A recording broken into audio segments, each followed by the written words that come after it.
government has extended lockdown for further 2 weeks beyond the 4th of May, issues new guidelines to regulate different activities based on risk profiling of districts into red, green and orange zones. Health Ministry categorizes 130 districts in the red zone, 284 in orange and 319 in the green zone.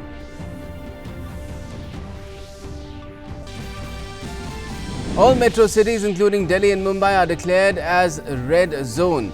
Containment areas to include red and orange zones will have intensified surveillance protocol with contact tracing and house-to-house surveillance. Also to have provision for home and institutional quarantine of high-risk persons.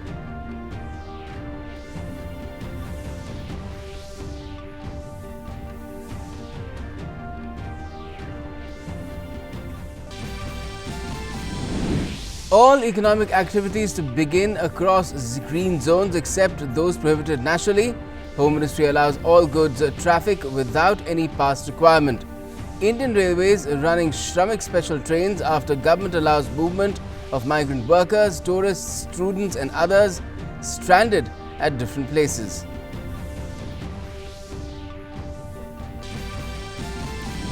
Prime Minister Narendra Modi discusses COVID-19 pandemic with Prime Minister of Thailand Prayut Chan-o-cha, says the two countries will work together to deal with the multifarious challenges posed by the pandemic. Active COVID-19 cases across India rise to 26,167 with 9,950 recoveries and 1,218 fatalities. Maharashtra, Gujarat and Madhya Pradesh remain the worst hit. Health Minister urges all to follow social distancing norms at all times.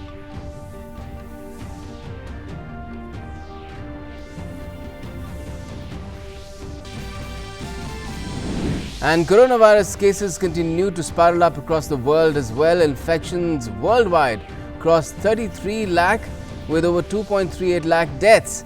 US grants emergency approval to experimental drug Remdesivir for COVID-19 treatment. Namaskar, you're with the latest right here on DD News and DD India. I'm Gautam Roy. Now, after a comprehensive review and in view of the lockdown measures having led to significant gains in the COVID-19 situation in the country, the Ministry of Home Affairs of the Government of India has issued an order under the Disaster Management Act 2005 to further extend the lockdown for a period of 2 weeks with effect from the 4th of May 2020. The MHA also issued new guidelines to regulate different activities in this period based on the risk profiling of the districts of the country into red, green and orange zones. These guidelines have permitted considerable relaxations in districts falling in the green and orange zones. Now, the Indian Railways is operating Shramik special trains to move stranded labourers, pilgrims, tourists and students around the country. Following the request of various state governments, Shramik trains are being operated to ferry the stranded persons from different parts of the country. Tickets would not be issued to any individual passenger or groups, and it will allow only those passengers whom the state government officials are bringing to railway stations to board. The state government would be the final authority to decide who will travel. Earlier, the MHA also allowed movement of stranded persons such as students, migrant workers, tourists, pilgrims and others via rail as well.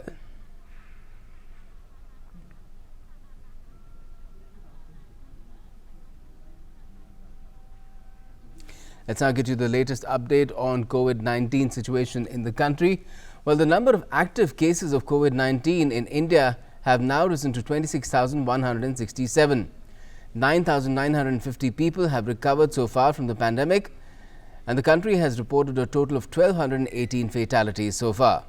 Maharashtra remains the hardest hit state with 11,506 cases, nearly 30% of the country's caseload.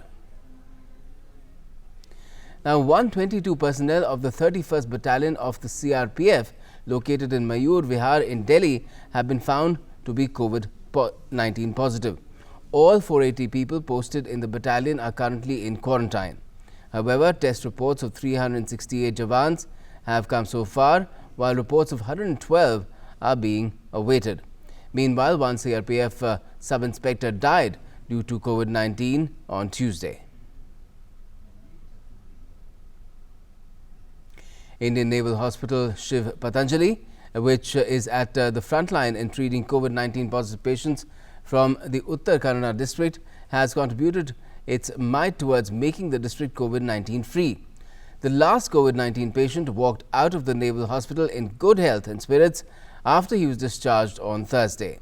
INHS Patanjali had provided quality care and ensured speedy recovery of all 9 COVID-19 patients admitted to the hospital since the 24th of March this year. The first group of COVID-19 positive patients were admitted at the hospital on the 28th of March. A tireless team of doctors, nurses, medical and support staff ensured 24/7 care to the COVID-19 patients. Discharging of the last COVID-19 patient from INHS Patanjali also coincided with the Uttar Kannada district being declared an orange zone, which is a vital milestone in the fight against COVID-19 and indicative of the contribution of the hospital in ensuring a COVID-free Uttar Kannada. Now, the Delhi police is proving to be no less than a messiah for the people residing in West Delhi. Amidst coronavirus epidemic, they are delivering medicines to ailing senior citizens, providing essentials on just a call. What makes the entire effort special is that they even try to make special days more special by celebrating them, especially for those who have no one else to share their happiness with.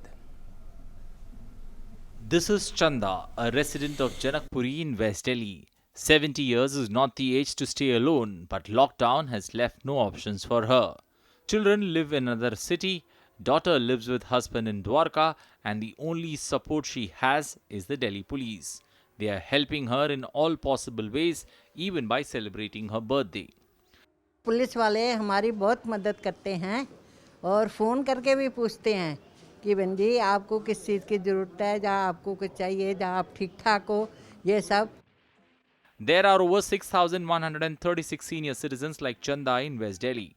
Out of the total, over 2,790 such citizens reside in Rajouri Gardens subdivision alone.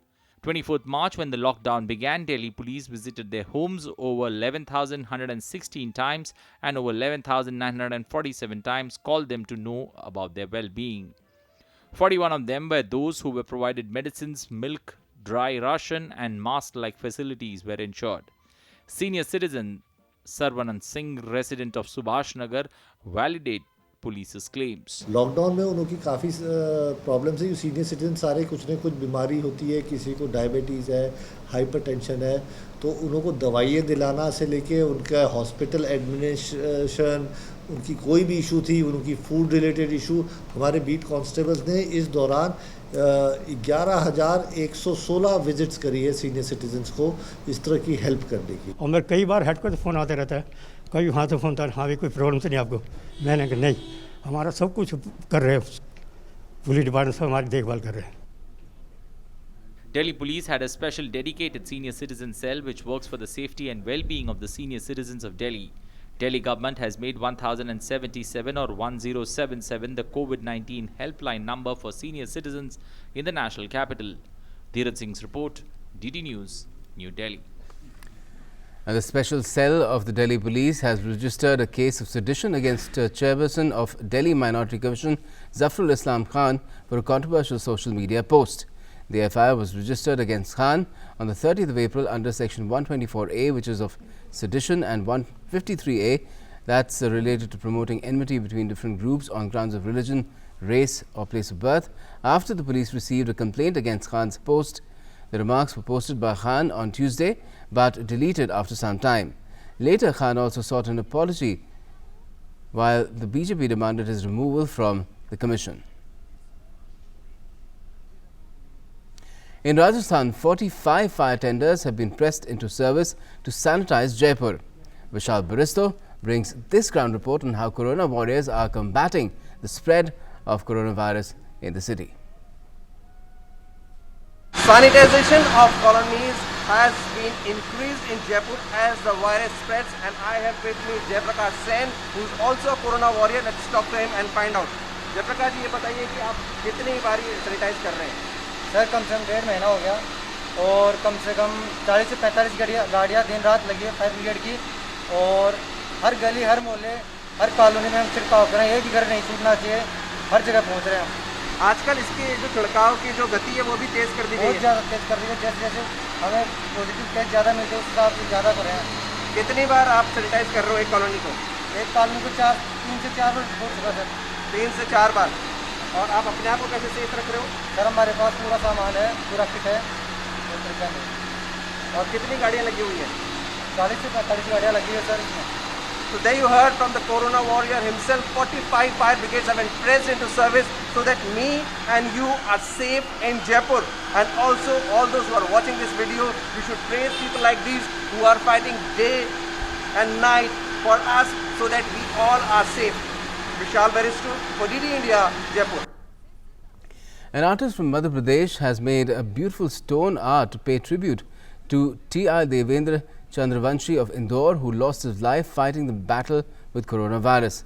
He also paid tributes to all frontline COVID warriors who are working tirelessly in the battle against the virus. Initially, the artist planned to make photographs of Devendra on paper with messages he got from across the world, but later on he received a suggestion from Tatapati Bakhal to create this with stones. The artist liked the suggestion and started making mural art from stones. Having worked for more than 12 hours for 7 days, the artist created 50 pieces of artwork. Now, in an effort to ensure that the nationwide lockdown does not compromise with health and sanitation facilities, special menstrual hygiene kits are being distributed to the economically disadvantaged and migrant women in Karnataka. She warriors and senior women officers reporting from Bangalore City Police's Corona Control Room have stepped in to help women in distress and provide them with comfort by literally becoming their pad women.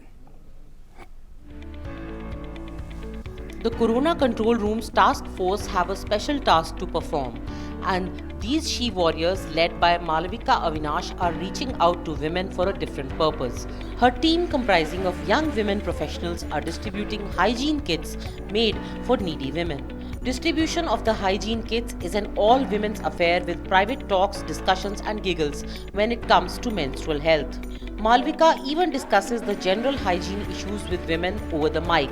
She also explains to them about the safe methods of disposal of the sanitary pads. The hygiene kits given to the women contain sanitary pads, sanitizers, soap and inner wear. Initially, when we started work a few weeks ago, it was more related to hunger, to ensure that nobody goes hungry. Now, subsequently, I realized that half the population of the migrant workers or the daily wagers, the construction workers, are women and children. Right? There's a large population of children. Here, there are 250 members, of which 100 are women and about 40 are children. So, it's important that we concentrate on women and children's health. So, what we thought is that we should work on their nutrition. We should work on their sanitary hygiene. So far, over 10,000 pads have been distributed since the beginning of the lockdown. Corona Control Room has even helped about 10 women safely deliver their babies and reached out to them to maintain good health. We are doing it in two ways. So one is we give information, a little bit of knowledge in terms of how they can use whatever product they're using, because we also don't want to push one particular product. If they're using cloths, then how best they can use. If they're using sanitary pads, how best they can use. And then if they're using sanitary pads, we're giving them sanitary pads, because cloth is something they still have at this point in time. Right? So that is in terms of menstrual hygiene, and we're also helping them with how many ever hygiene kits we can, apart from the sanitary napkins, in terms of sanitizers, or soaps and masks, etc. She warriors ensure that the women's menstrual health is maintained well even during the lockdown. Their job does not end with distribution of just sanitary pads, but they also give them packets like this which contains ragi malt. Now ragi malt is very essential because it is during this crucial period that the women need ragi malt, because this gives them calcium and enough iron. So these ragi malt packets are also being distributed to menstruating women and also to pregnant and lactating mothers here in these camps. These she warriors in Bangalore are led by senior women officers DCPs Rohini Sepat and Nisha James, who began the distribution of sanitary pads to the migrant women by identifying needy women in each police station's limits. Both the officers chalked out a strategy and found out that there are at least 30,000 migrant women in the city. The women's police stations in Bangalore go around and distribute a set of sanitary pads with conditions applied, which is practicing social distancing and compulsorily wearing of masks. We know women need this help and they cannot afford to go out and get pads as the shops are far away and they have no money. For women like Gayatri and Jyoti, migrant laborers from North Karnataka, She Warriors is a boon. Gayatri is shy to discuss the menstrual health issues with anyone, but she says that the She Warriors interact and make them comfortable. It helped us a lot in this crisis and all young girls are benefited too. Similar efforts are being carried out by DCs along with Red Cross Society in other districts in the state. The lockdown has definitely made several women rethink and rework on menstrual hygiene issues, and the Corona She Warriors are providing relentless hygienic support to them in the crisis. Aisha Khanam's report, DD News, Bangalore. President Ramnath Kovind, in an exclusive interview with a Hindi daily, talked about the current crisis of coronavirus. The President praised Prime Minister Narendra Modi for taking bold steps to contain the coronavirus outbreak and also proving to be a powerful leader in enduring the pandemic with vigor and strength. The President spoke highly of the Chief Ministers as well, as they strictly complied with the Centre's advisories and effectively applied those in their respective states. He further added that the strength and strategy with which India has tackled this pandemic is commendable and our efforts can be viewed as India model. The President also cited the statistics which depict that the India model is effective. He said, following the mantra of Vasudhaiva Kutumbakam and live and let live, India has provided medicines to more than 100 countries. In this regard, he said that from economic globalization, India will now progress towards health globalization. The President also laid down his belief that India will emerge as a winner as it comes out to be economically independent. The President also underlined the importance of our democracy and said that the coronavirus period has shown the importance of strengthening our democratic roots in many ways. In an unidentified epidemic like coronavirus, the transparent nature of work is proving to be of immense benefit to society. With the current crisis underway, nature is once again sending the message that protection of mankind depends on the earth and the environment, and human is subject to nature. Now, fake stories do not hold ground for long. In order to keep such rumors at bay, every day we're getting you some mythbusters. The first one we're taking up today has been a fake piece of news from Jammu and Kashmir. It was claimed by a news portal, Greater Kashmir, that the centre has shifted service matters of employees of J&K and Ladakh to Chandigarh CAT. While the truth is that CAT bench will continue sittings in J&K to dispose of service matters of central government employees. The second myth is related to a claim made through a WhatsApp message which says that the government is providing 4,000 rupees as loan, in fact a scholarship for English medium students to study at home digitally. A link has been provided to apply for the scholarship, while the truth is that there is no such scheme under the central government. And the last one we're creating awareness about is related to a social media claim that free masks are being distributed by the government under PM Mask Yojana. A link is also provided here for placement of orders, while the truth is that there is no such scheme and the link is fraudulent. We request all citizens not to spread fake news and also refrain from falling into such traps laid by nefarious perpetrators. Now, 200 new mandis from 7 states joined the eNAM platform on Friday for marketing agricultural produce. These include 94 mandis of Rajasthan, 27 of Tamil Nadu, 25 each from Uttar Pradesh and Gujarat, 16 mandis from Odisha, 11 from Andhra Pradesh and 2 from Karnataka. This will bring the total number of ENAM mandis in the country to 785. This is the first milestone achieved in the path of integrating 415 new markets across the country. It's for the first time that Karnataka state has been added to the list of ENAM states. Agriculture Minister Narendra Singh Tomar said that by the end of this month, there will be around 1,000 mandis that will be joining the ENAM platform. He said Prime Minister's vision of using technology for the benefit of farmers will soon be realized. ENAM has come a long way, with 1,66 lakh farmers and 1,28,000 traders having been registered on the ENAM platform. It facilitates trade beyond mandi and state borders.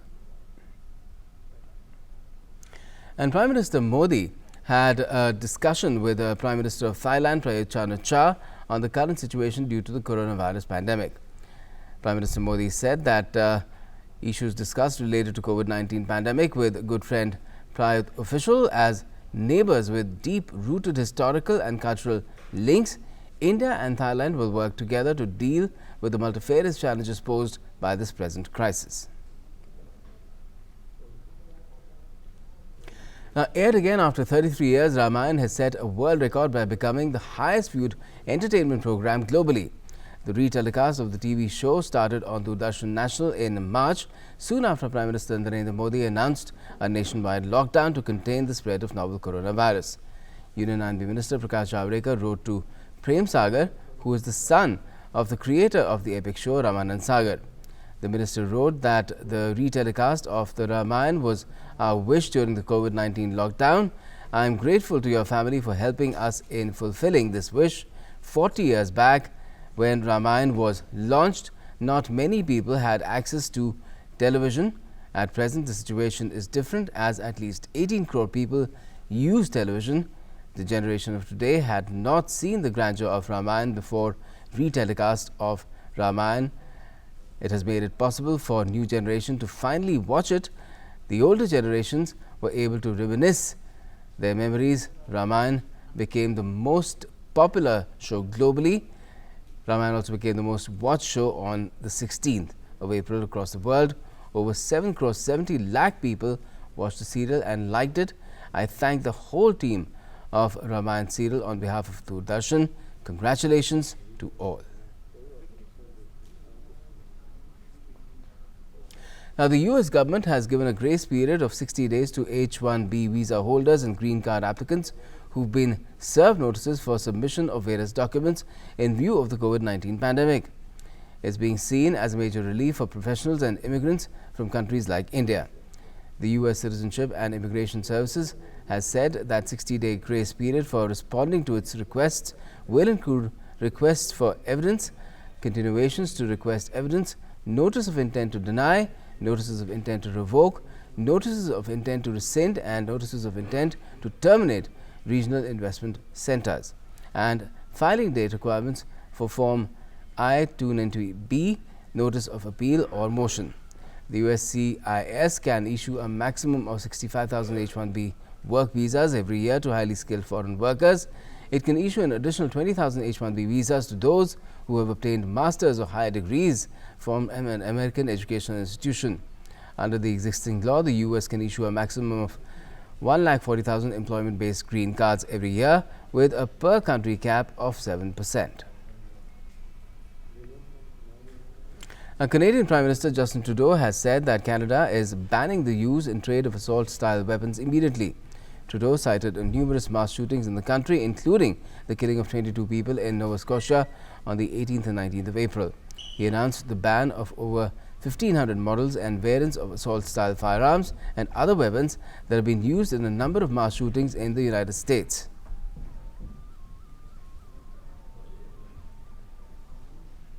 Now, North Korea's state news agency KCNA reported that leader Kim Jong-un attended the completion of a fertilizer plant in a region north of the capital Pyongyang in the first report of his public activity since the 11th of April. The agency reported that Kim cut a ribbon at the ceremony on Friday, and those attending the event gave a thunderous applause for the supreme leader, who is commanding the All-People General March for accomplishing the great cause of prosperity. In the photos, Kim was seen smiling and talking to aides at the ribbon cutting. And he also toured the plant. There had been speculation about Kim's health after he missed the birth anniversary celebrations of state founder Kim Il-sung on the 15th of April. And that's all we have in this edition of Tracking COVID-19, in fact, of Midday News. But before we wrap up, we leave you with this song, which has been dedicated to all frontline COVID warriors.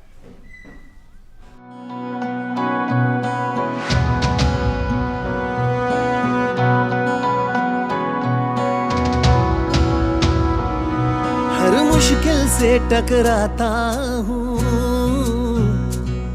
जो ठान लूं वो कर जाता हूँ। मैं अपनी पर जब आता हूँ, तो वक्त से भी लड़ जाता हूँ। बेहद जिद्दी इंसान हूँ, मैं असली हिंदुस्तान हूँ। मैं सच्चा हिंदुस्तान हूँ, मैं असली हिंदुस्तान हूँ। मैं सच्चा हिंदुस्तान हूँ, मैं सच्चा हिंदुस्तान हूँ।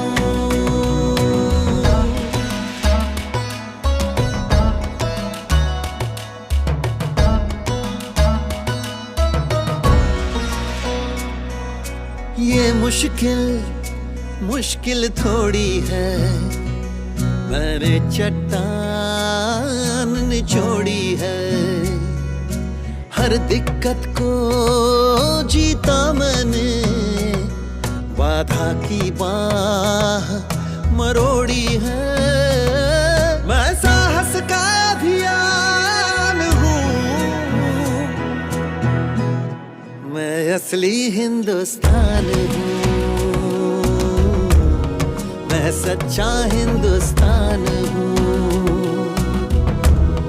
मैं असली हिंदुस्तान हूँ। मैं सच्चा हिंदुस्तान हूँ, मैं सच्चा